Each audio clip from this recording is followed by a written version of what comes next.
தென்காசி திருக்கோயிலில் சிவகாசி விஸ்வநாதர் ஆலயத்தில் சிவனடியார்களை திருவாசகம் முற்றுமோதலில் வந்து படிக்கக்கூடாதுன்னு சொல்லிட்டு வெளியேற்றிட்டு இருக்காங்க. எல்லாருமே வந்து ஈவோட்ட முறையில் போயிட்டு இருக்காங்க. இங்க யாருமே வந்து படிக்கக்கூடாது, இத்தனை 27 வருஷமா படிச்சிட்டு இருந்தக்கூடிய திருக்கூட்டத்தை படிக்கக்கூடாதுன்னு சொல்லி மலையோட வெளியேற்றி கொண்டிருக்கிறார்கள். ஆட்கள் வெளியே வருது. வாங்க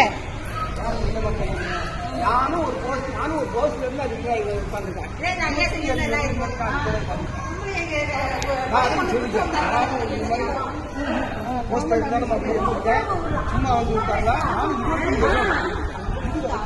எத்தனையோ யுகம் வந்திருக்காங்க, எத்தனையோ பேர் நாங்க பார்த்துருக்கோம். பெரிய பெரிய ஆட்கள்லாம்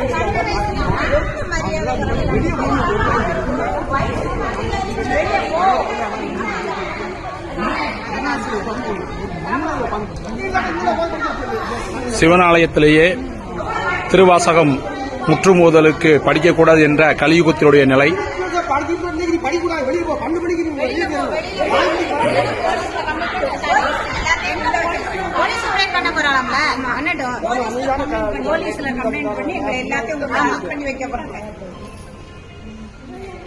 இவ்வளவுக்கும் நீங்க அனுமதி வாங்கி தானே படிக்கிறீங்க? இங்க படிக்க போறோம்னு லெட்டர் கொடுத்திருக்கீங்க. ஆனா